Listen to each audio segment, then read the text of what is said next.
Hi there, time for another Shorts on Shading.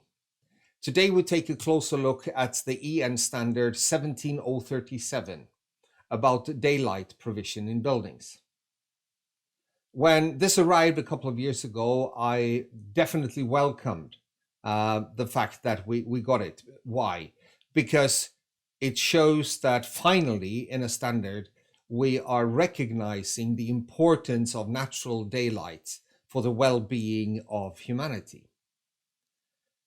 To put it very straightforward and simple, we can say that this EN norm is divided into four main groups. So let's take a closer look. The first one is about daylight provision.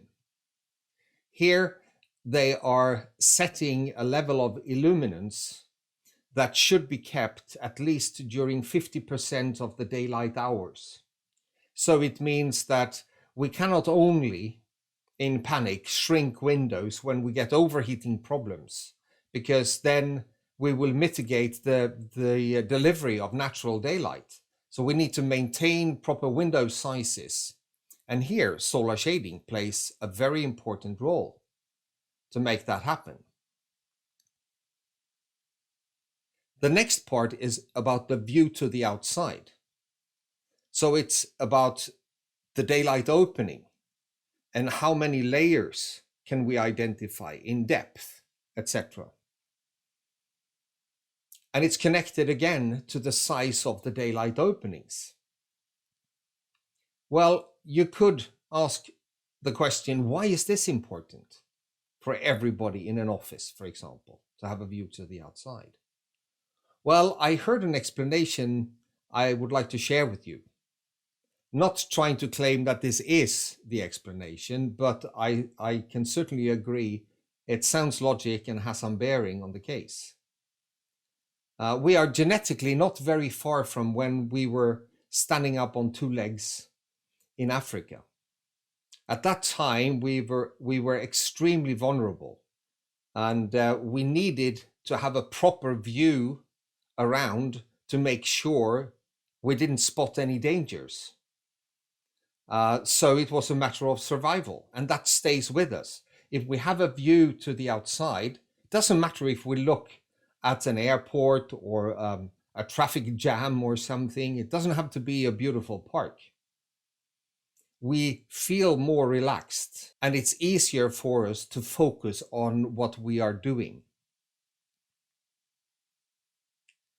The next one is about the importance of exposure to daylight.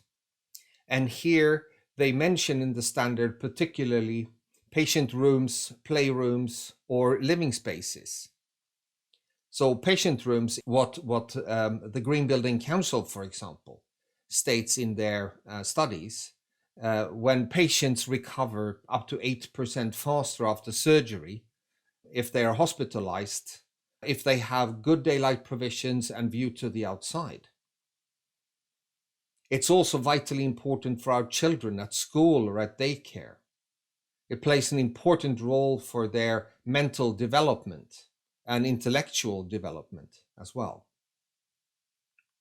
And the last section is about glare and the importance to manage that.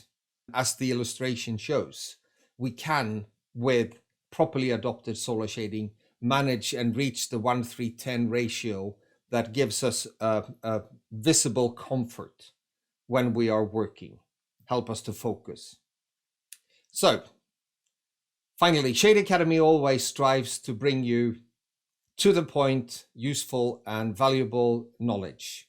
So make sure to keep your eyes open for our next Shorts on the Shading.